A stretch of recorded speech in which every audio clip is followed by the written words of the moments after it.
Speeding. Speeding. Speeding. 5, 4, 3, 2, 1. The world is changing faster than ever. What used to take decades is now taking years or even months. What you see right now is the illusion that people have had for many decades about the workplace being this secure place to work the rest of your life. For the first time in the history of our nation, our children will not do as well as us. We've seen our friends get laid off. We've been laid off. We've had our pay cut. People are overworked and underpaid. They seem to have less time and less freedom. They live under constant pressure. This is going to be forced. And so even if your employer loves you, they may have to cut you. There's something wrong that on Monday morning, the heart attack rate increases by 35%. Technology is accelerating, job security is declining. It just doesn't seem like the old models of making a living are as reliable as they used to be. Every aspect of our lives, there's a better way out there, but we're still doing it the old way. We live in the greatest country on the planet, and there are a lot of people sitting around complaining and being cynical. Like everyone's whining about this old model, and I'm like, why don't you leave it? Look at all this over here. Look at all this opportunity. Since so much of our lives revolve around our work and the way we make our living, many people are thinking there just has to be a better way. The biggest challenge facing our world today is not making money, is what are we going to do with all the displaced, unemployed people? People are afraid that they're going to make the wrong decision. People are afraid of the unknown. People are afraid that maybe I don't have the skills. Hey, sports fans, industrial age is over. It's dead. It's dying. That's why going to school to get a job is an obsolete idea. A steady paycheck is an industrial age idea.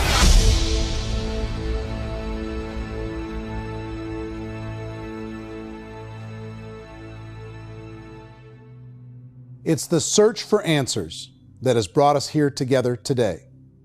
My name is Eric Worre, and for almost 30 years I've been an entrepreneur, struggling at times, but ultimately succeeding.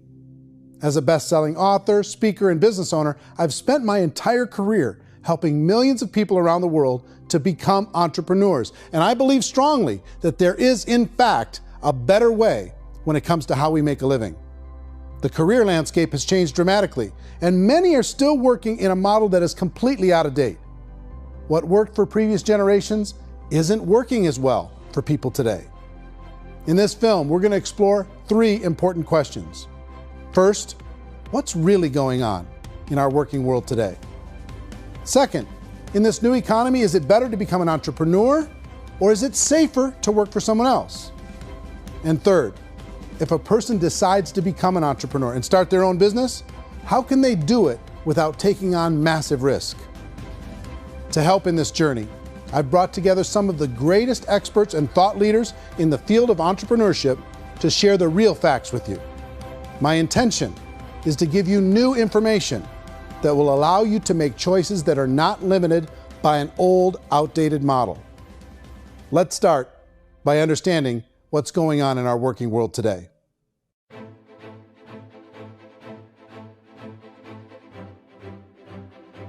Let's look at unemployment. 30–40% of the people are honestly not working, but would be working. What our government does is if you haven't found a job in 6 months, we don't call you unemployed. We pretend you dropped out of the labor force. I've often said that unemployment, particularly structural unemployment, that's unemployment due to technological changes, is the first sign of economic growth. Think of it, 10 people live on an island. They go out every day and fish.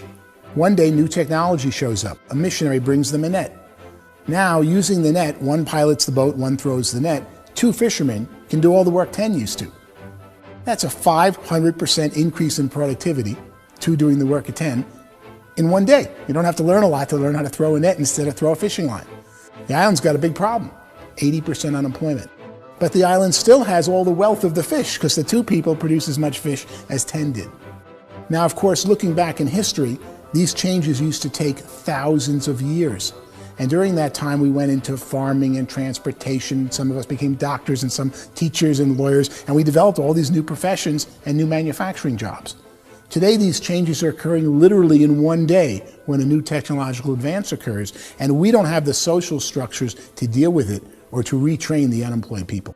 So one of the things that I think is interesting as I travel across the country and really travel around the world is the way that we work and the way we get paid for work is changing pretty dramatically. On a global basis, everything is being turned upside down because of the rapidly advancing technologies. They are eliminating many jobs, and we have been left with many people not prepared for the jobs that exist. A lot of demand in public companies was to squeeze out all the fat and to get just as much margin as we possibly could, and fat equals humans. So this idea of job security in information age is so obsolete, but it's still taught inside our school system, and that's where the problem starts. There's no financial education in the school system, and people are still trained to be employees to work for that paycheck. This is a chart on the middle class. What's happening in the middle class, those that went to school, their incomes have been coming down for years. And parents still say to their kids, go to school, get a job. Now what happens to all those middle class people who are dropping off the ends of the chart? Well, they become what's called working poor. And this is what happens to working poor. But they say poverty is ending. Well, poverty may be ending, but working poverty is going up. And this is food stamp usage. So food stamp usage in America is going through the roof right now, because people cannot earn what they call a living wage. Most people have experienced financial pressures that I think are probably greater than they have been in the past. If you're not working for yourself, then it's going to be a pretty hard road for a lot of people. Today, if you're going to control your future, the 40-40 plan is gone, where you can graduate from college and get a job and work for 40 hours a week for 40 years. That day is gone. So some of these charts actually tell you what's going on. And this is a really interesting one, you know. People are going back to school because if I go back to school, I'll get a nice job. But this is what's happening to, it's called Sallie Mae, which is the student loan guys. Student loan is going through the roof. It's now over $1 trillion, and student loan debt is worse than credit card debt. So when people stopped using credit card, the government got people into student loan debt. And the problem with student loan debt is you can never be forgiven. See, with credit card debt, you can declare bankruptcy and then all's forgiven. But student loan debt, you can declare bankruptcy, you still owe it. It's the worst of all debt. But this is the next picture. Look at this chart here. This is what's happening to wages of college graduates. It's going down. So you go to college, you rack up all this debt, but you earn less money. Now, that's not that intelligent. Average person who's been working a lifetime in America today is ending their lifetime at 65 with about $41,000 in assets. They earned just enough to survive. I think in the United States we have something like 17 trillion in debt. That's just the federal government debt. We got another 2 in municipal and in other, let's call it almost 20 trillion government. We've got 40 trillion in private debt. That comes up to close to 60 trillion.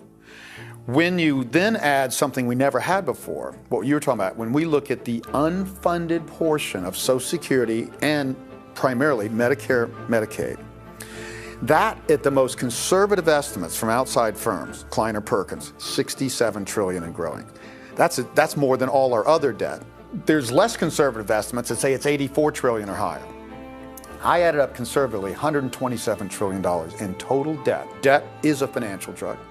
When you take it to excess, it's like taking a drug. Yeah, it makes you feel better, it enhances your performance, but at a huge cost, eventually it kills you. And so that's what happens. We keep doing more and more debt, and you get less and less results, just like a drug, until the debt gets so high that it crushes the whole system. That's where we're at, 8.2 times GDP. You know who I feel sorry for? I feel sorry for the person who dreads going to work, who is sick to their stomach on Monday morning, who hates their alarm clock, who gets a little glimmer of hope on a Wednesday because it's hump day and says, thank God it's Friday. And they live for those 2 days a week where they get to be themselves and they don't have to be around people they don't like, and they don't have to play the political game in the office, and they don't have to live this half life. The person that works 50 weeks a year just to be able to have the 2 weeks for vacation. And you know what happens to most of them nowadays? They don't have a vacation. They have a staycation. They have time off of work, but they don't get to go where they want to go because they're overextended. They've got all this debt. They got all this situation. They hate their alarm clock. They can't sleep until they're done. They have to spend most of their life in traffic. I feel sorry for that group of people because there's a better way. They just don't know it. I see this really interesting attempt at rugged individuality in a 6x8 rectangle. And I feel like you're all the same, except for the little push pins of the pictures. There's different pictures. Yours is named Jenny and his is named Sujara, but it's the same people. And this is how they are, and they're just like the zombies, and there's no joy in there, there's no fun. There's always like the wacky woman who decorates her cubicle, and that's the most she can do there. You got to give her credits, right? The wacky cubicle woman. The basis for their life is worry. I'm worried, you know, maybe I'll get fired. I'm worried maybe my company will go out of business. I'm worried I can't keep spinning the plates on paying the bills. I'm worried about how do I send my kids to college. I'm worried, what if the transmission of my car breaks? That's, you know, 2 or 3, I can't fix it. People live in a sea of worry, and it eats at them. Those signs that people held up during the Depression didn't say looking for gainful employment in a cubicle. It said looking for work. Work is what we're looking for. Job is just a unit of measurement. Work is what we're going after. It's time to look in the mirror and say, it's not the economy, it's my economy. It's my little world of where I am. I need to improve. I'm not going to wait for the economy to come back because frankly, the economy is doing great in this country. So I'm here on Wall Street, the financial center of the universe, the financial capital of the world.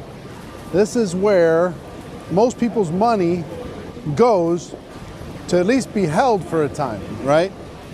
With interest rates in banks being effectively zero, and many experts are predicting it's going to stay at zero for the next 10, 20, even 30 years, people feel like they don't have any choice but to put their future into equities, to put their future into the hands of other people on this stock market, and hope that the stock market goes up, hope that the stocks that their advisors pick or that they pick goes up.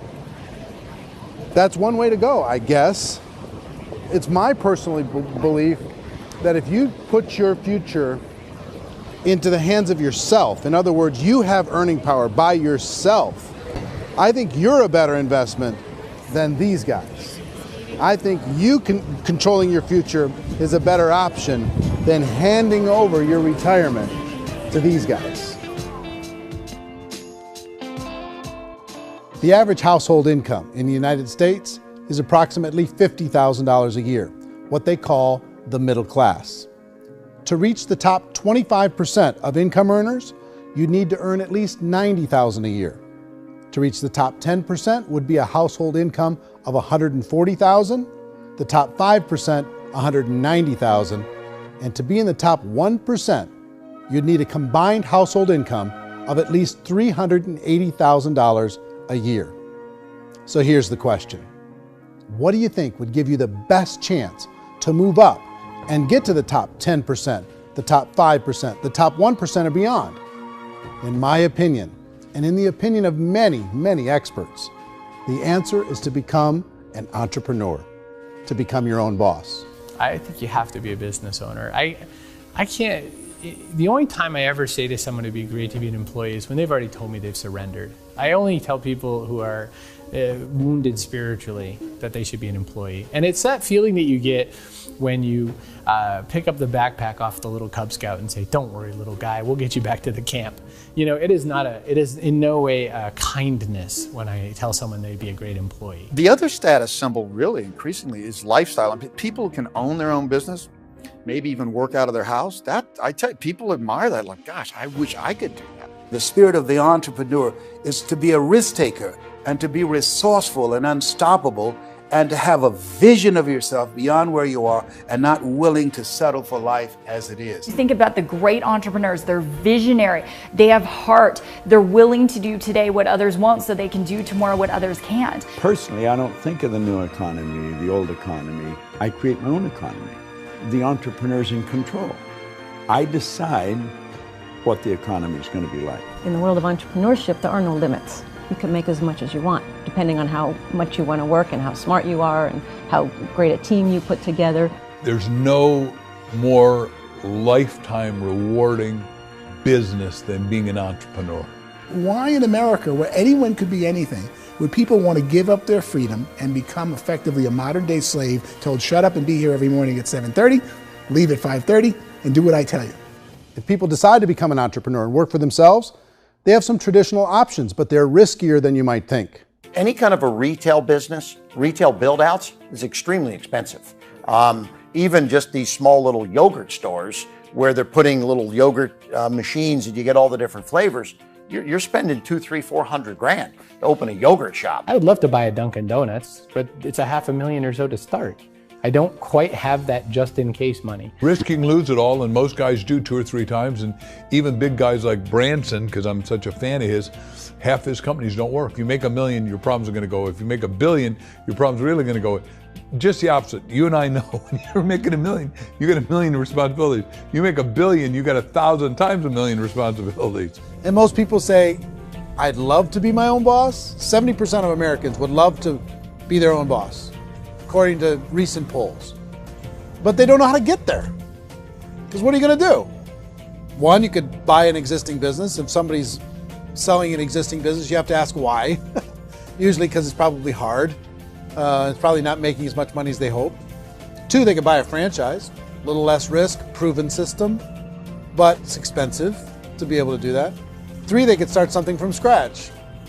And that's where a lot of people feel like, I don't have the chops to do it. I don't have the money. I don't have the product idea. I don't have the expertise. I don't have whatever it's going to take to be able to get there, and I can't risk my family to do it. So, 4th, they could become an investor.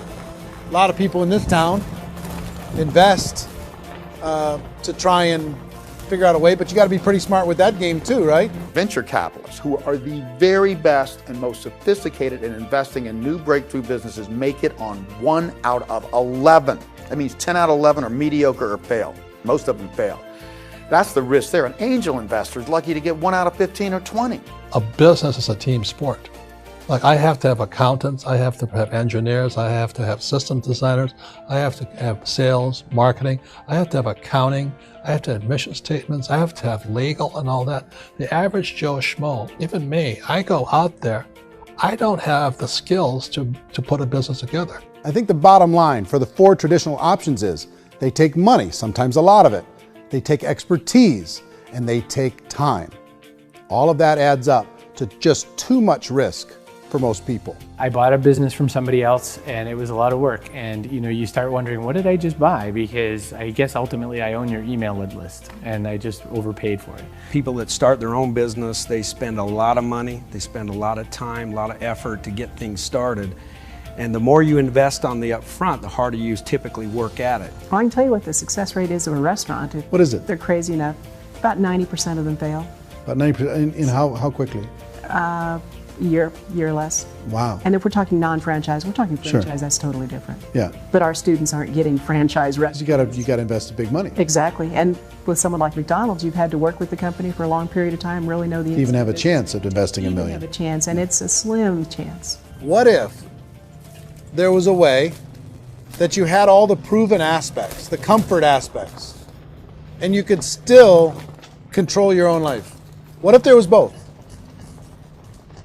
In other words, you didn't have to create everything from scratch. You didn't have to be a super leader. All you had to do, what if there was a proven product already? You didn't have to create the product. And there's a proven system already, proven training already. Everything except an employer. That was the only thing that you didn't have. Do you think more people would be open to working for themselves in that environment?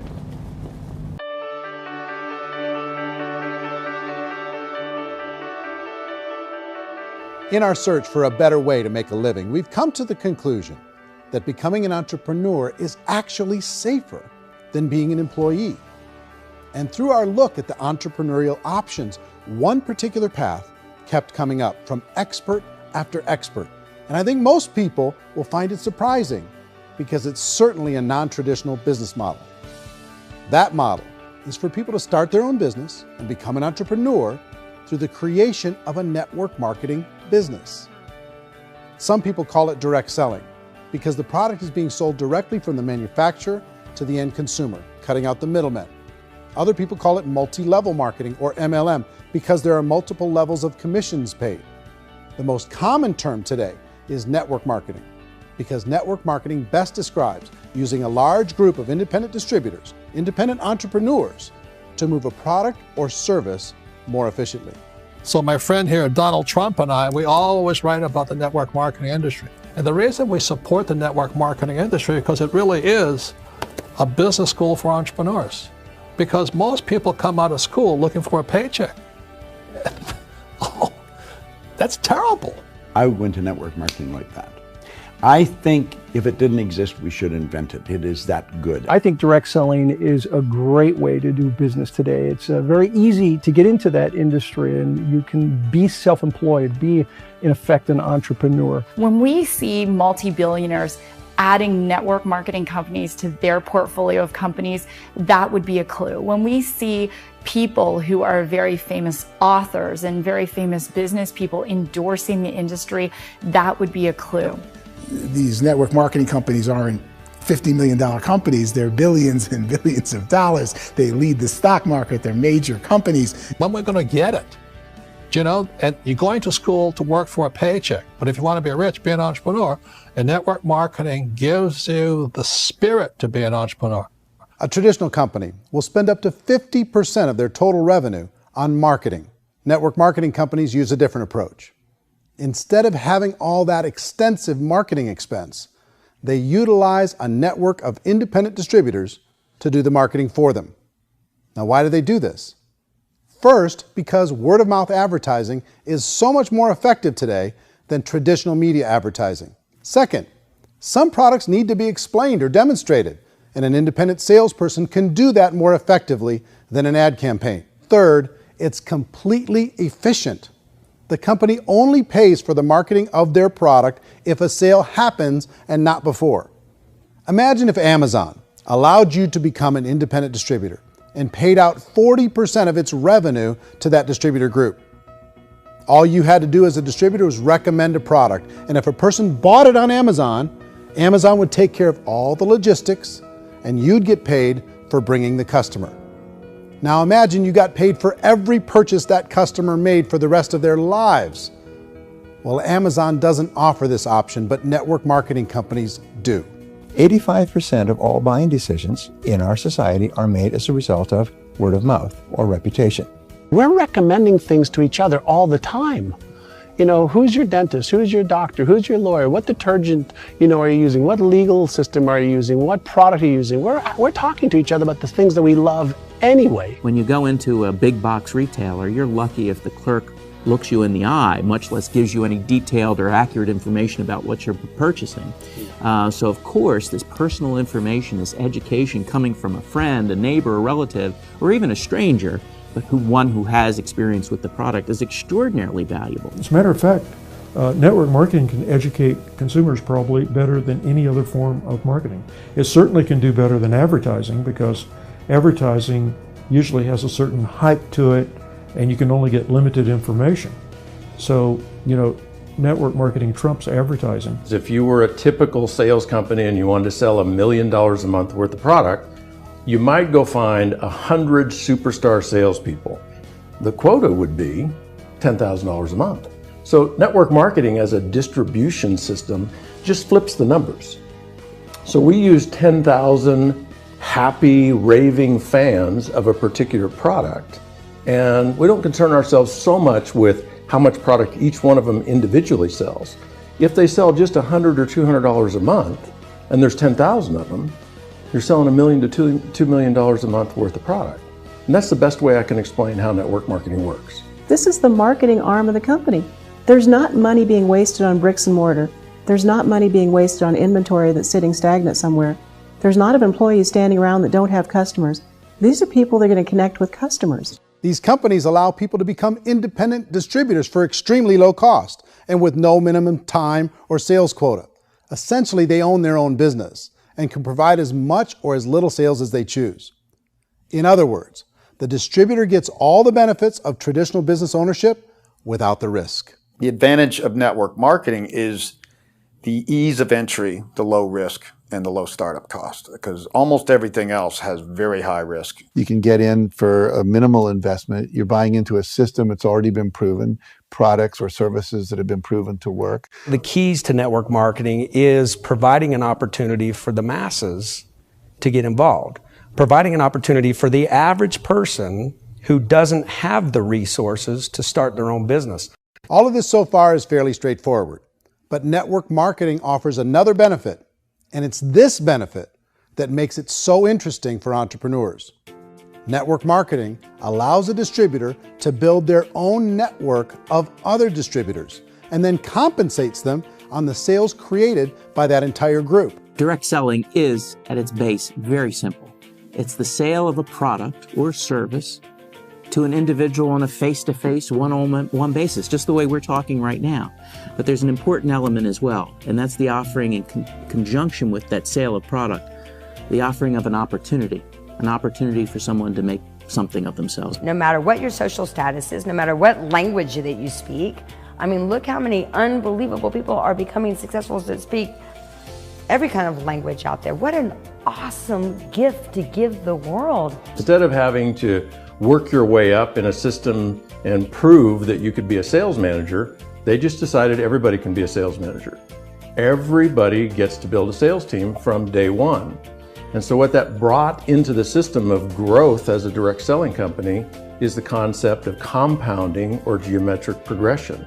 Because now you can actually grow a sales force very quickly because everybody is enrolling people in their own sales force. People who are like, oh, this is weird, I'm building a sales team, or what do you think you do at a regular company? How do you think a regular company works? Network marketing is the only industry that doesn't say your past determines your future. It looks at your past and says, okay, now what can we train you to do so you can have a great future?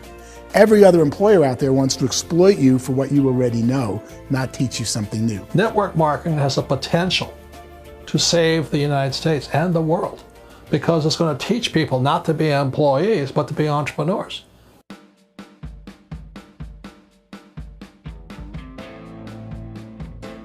According to the Direct Selling Association, if you add up all the network marketing companies around the world, they combine to do over $178 billion a year in retail sales. To give you an idea of how big that really is, the NFL, the National Football League, does approximately $9 billion a year. The music industry does a little more than $16 billion a year, and the movie industry does about $80 billion a year. Using a conservative average, network marketing companies pay their distributors about 40% of that $178 billion in the form of commissions, which adds up to more than $71 billion a year. That's almost $6 billion a month. It's almost $200 million in commissions every single day. So it's certainly working, and people are making serious money in network marketing. With the growth of the direct selling industry over the last 10, 15, 20 years, we've seen a broader understanding of the channel. We have seen more and more people getting involved in the business, so our penetration in the marketplace has increased, and thus the understanding in the marketplace of who we are has increased. And we've seen non-direct selling companies look at the direct selling model and say, something's going on there. People are making money. Companies are being profitable, individuals are being motivated, product is being delivered to market. Maybe we should explore this. Some people think only the people at the top make money. Well, let's take a look at that as well. In the network marketing profession, there are roughly 500 people in the world who earn over $1 million a year. If you round that number up to $2 million a year, that adds up to about $1 billion a year. That takes the $71 billion paid out each year down to $70 billion. So where does the rest of the money go? The vast majority goes to part-time people making anywhere from a few $100s a month to many thousands of dollars a month. It goes to people who choose to make it a full-time career move and earning even more than that. Every day, people are using the money they earn through network marketing to pay off debt, have more fun, and improve the quality of their lives. Everyone I know in network marketing has been doing that since the 50s. They go to work when they want to go to work. They stop working when they want to take time with their children to have a leisurely breakfast and discuss issues and drive them to school. They go back to work when they get home, wherever they're working out of. The biggest thing that I've seen is people that have become much happier in their life. MLM has probably made more millionaires of more people in more countries, and I've spoken to them in 67 countries, than any other single form of business, starting from nothing. If they have a choice between working a job for the next 10 years or working a network marketing business for the next 10 years, the result of working the network marketing business will be better. A lot of people within the industry go on and make this a career and do extremely well at it. Network marketing has been nothing but good for everyone I know that's been involved with it, because they did it seriously and they played full out and they've been very successful. It's been a constant barrage of success stories and people showing off stuff that they got as a result of it. How many people are involved? Approximately 16 million Americans and 96 million people around the world are currently participating in network marketing. And in a recent poll, 82% of those people report a good, very good, or excellent experience with network marketing. So people are happy.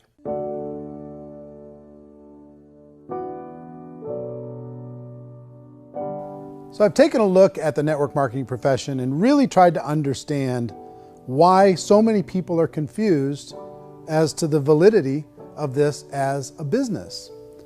One is this pyramid shape. People get really messed up with this pyramid. Oh, it's one of those pyramid things. So I just think there are a lot of haters out there who really don't understand the industry and say, oh, it's a get-rich-quick scheme. It's a pyramid. Well, corporate America is a pyramid scheme. You know what I mean? It goes like this. You have thousands of MBAs, let's say working for Ford or General Motors or Coca-Cola.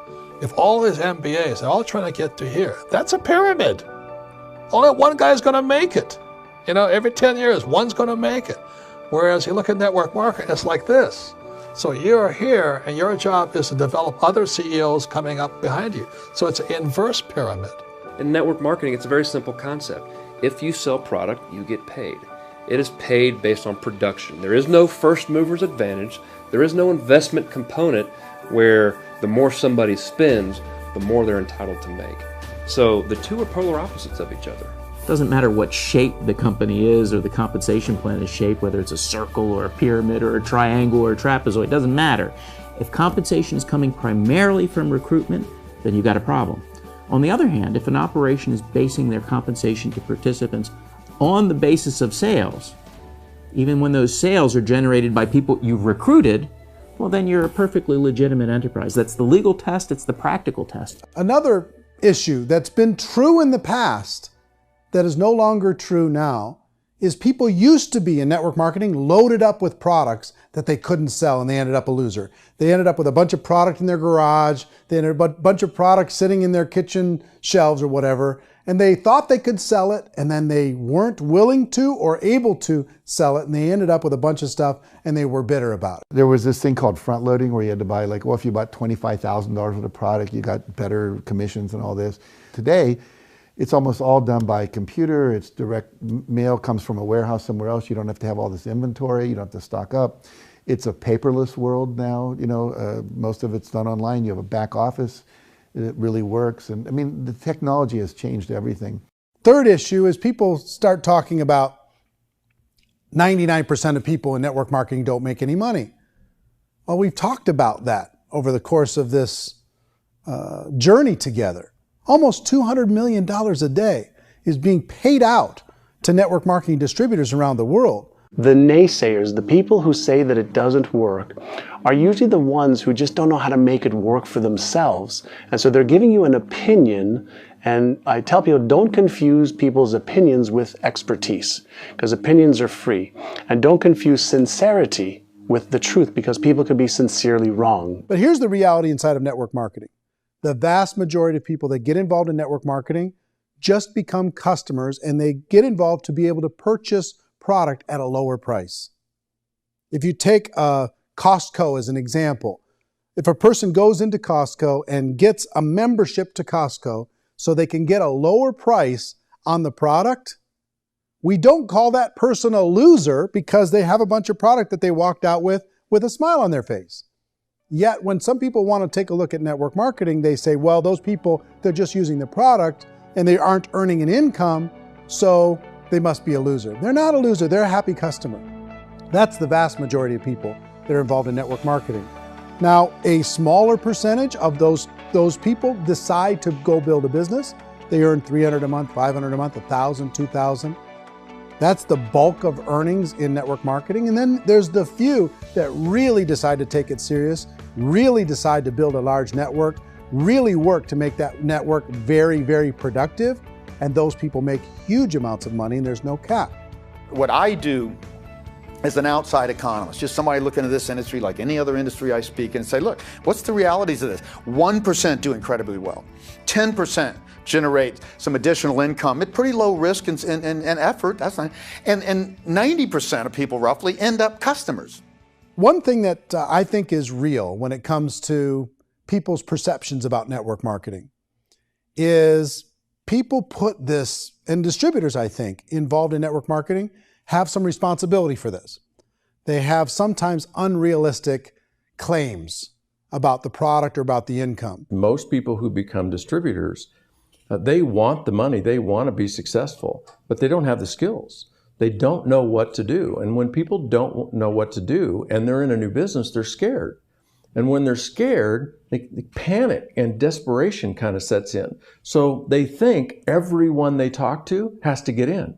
So if I talk to you and you say, well, no, I don't have time to do that, they're like, no, I need you. You have to do this or I won't be successful. So I start clawing on you. I start that desperation. So then I start making claims about the product, which are not appropriate, probably not even true. Or I start saying, oh, let me show you how you can make all this money and you don't have to do anything, Eric. And so you just totally misrepresent the opportunity, and you're clingy with people because you think you need everybody to be successful, and you don't. You know, one of the messages that I try to deliver most forcefully to companies as well as salespeople in direct selling is that you don't have to overpromise. The reality is in network marketing, there's a lot of hard work involved. There's a lot of effort. You're going to have to develop yourself. It's a business like anything else. It's going to take some time, but in my opinion, it's better.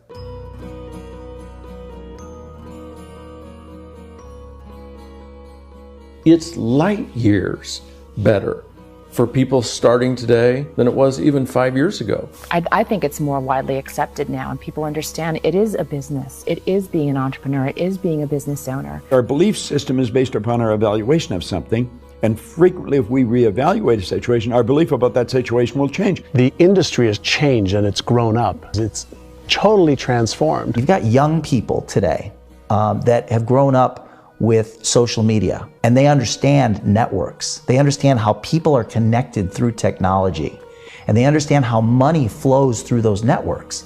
So when they see network marketing, they don't see it the way their parents saw it. And we've all learned, the larger industry that you represent, has all learned from those mistakes and flaws and errors that have happened early on. Early algorithms didn't work the right way. That's all fixed. It's like when they design a computer program, they design the program, then they run it, and then they go back through and they debug it. The MLM industry has been debugged. This is the day of being virtual, being able to run a business from your mobile phone. I mean, it's incredible. Companies are getting smarter. They're implementing more consumer protections. They're implementing more compliance training. They're doing more with respect to product research. If you do get involved and you make purchases of inventory, even on a voluntary basis, if you decide that this business is not for you, you can leave and have that inventory repurchased by the company. There's no other business that offers that kind of protection on a voluntary, self-regulatory basis.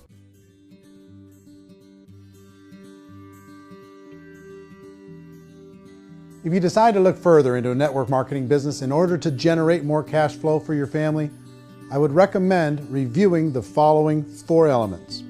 First is the product or service. And on the product or service, I would ask 5 important questions. 1, do you like it? Is it something you would feel comfortable sharing with others? 2, is there a recognized need in the marketplace? It's hard to create a need if one isn't naturally there. 3rd, does the product meet that need? Does it solve a legitimate problem for consumers? And 4th, is it priced to sell? Can it compete in the marketplace? And fifth, is it priced for profit? Is there enough margin for the company and the distributor to be able to generate income for the long term?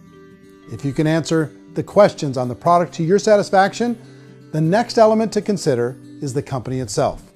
Is it well run? Do you believe in the founders or the management team? Do you feel they have what it takes to go all the way? See, it doesn't matter how good the product is if the management can't take care of the company. Good management can change with the times. They can handle adversity. They can make good decisions. Make sure you choose a company that can serve you for a long time. The third element to consider is the compensation plan. And with that, there are 3 important things to look at. First, a brand new person needs to be able to generate some money fairly quickly. It may be an obvious reason, but you can probably imagine the ripple effect of a distributor getting involved and having even a small victory fast. That can only help with the overall success of the organization. Second, a person should be able to develop a moderate part-time income in a reasonable period of time. As they develop their network and as their sales grow, they should be able to enjoy more benefits. And third, for the people who are really serious, for those who decide to really go pro in the network marketing profession, there should be the possibility to make a serious full-time income if they work hard and are committed to developing their skills. If you're comfortable with the product, the company, and the compensation plan, the last thing you should look at is the support that will be made available to you. Does the company have a website? Does it have a solid online reporting tool? Do they have comprehensive training available? Do they host events to help you build your business? If you decide to do this, what kind of a support system can you plug into? Choosing a network marketing company is a personal decision. But evaluating the 4 elements of product, company, compensation plan, and support is a great place to start. Is the company promising that you're going to get rich quick or that you can make a lot of money without a lot of effort? That's a red flag. Is there a product that you really believe in that you think can be sold? Or are you being told by salespeople or the person who's trying to recruit you or by the company itself that don't worry about the product, all you have to do is recruit other people into the business? Red flag, warning sign. If you're hearing that, take a second or even a third look. Get to know the customers, the products, the business, have some success, and see where the opportunities might take you to move up in the organization. You want to find out how concerned are they about my education, my training, and my development? Is there a space for me to grow? Most important question. Learn everything that you can about the product. Make sure it's something that you believe in, and learn everything you can about the industry and work that system. You have to be very passionate about whatever that company is doing. I would get involved. You can always test drive anything, the product, the service, the community, and then lean into it a bit. If it feels good, then lean into it a lot. Behind me is the Lincoln Memorial. And this is a place where Martin Luther King Jr. had his famous "I Have a Dream" speech. And at that speech, he talked about his dream for equality for everyone around the world, and that's a noble dream. But I think more people need to remember what it was like when they were kids and the dream was still alive in them. Before it got beaten out of them by reality, by this paycheck, by these responsibilities, and by having to live for this job to pay the bills. I think people need to remember that, go back to that. Once they know that there's a better way, I think their future is going to be much brighter. They can live a better life.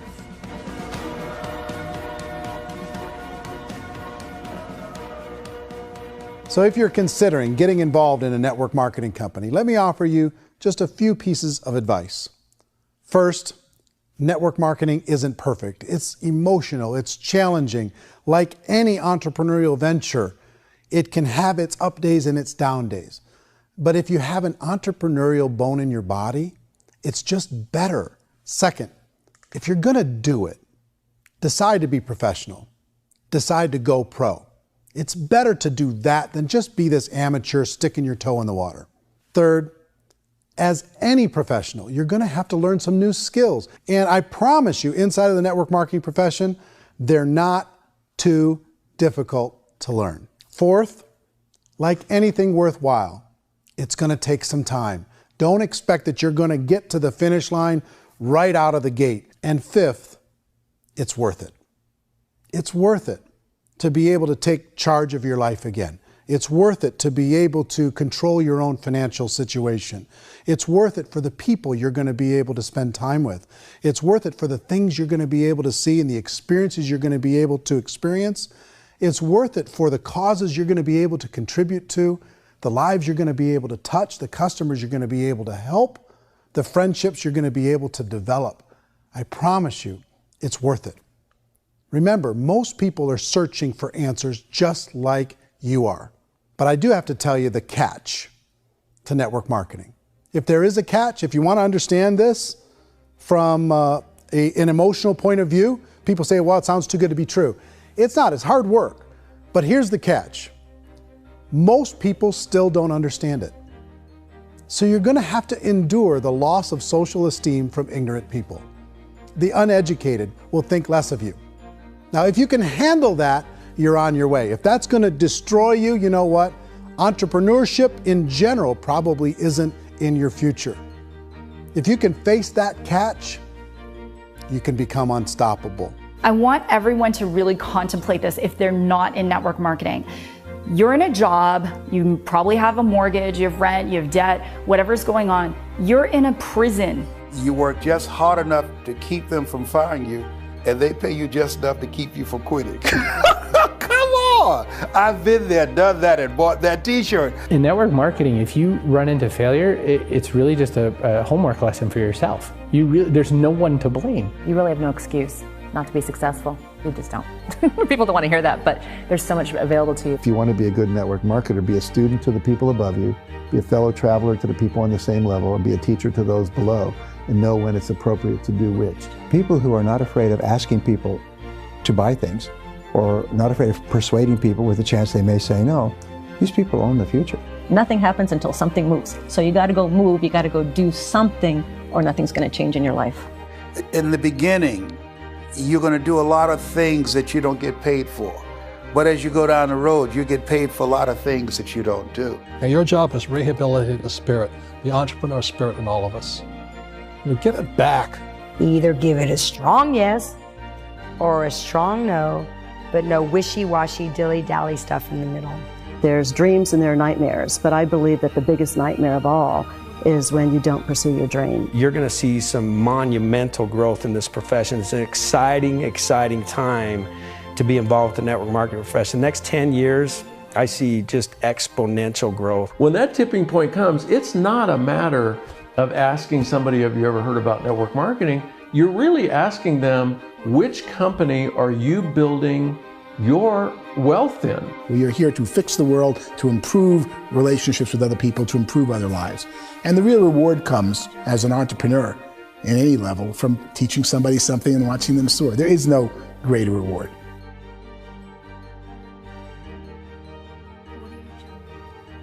Life's too short to spend it living someone else's dream instead of your own. It's too short to spend it living at a fraction of your potential. Can being an entrepreneur be a challenge at times? Sure. But here's what you get in exchange. It can be yours. Something that you built, something that you created, something that you made happen. This balloon represents your dream. It represents entrepreneurship.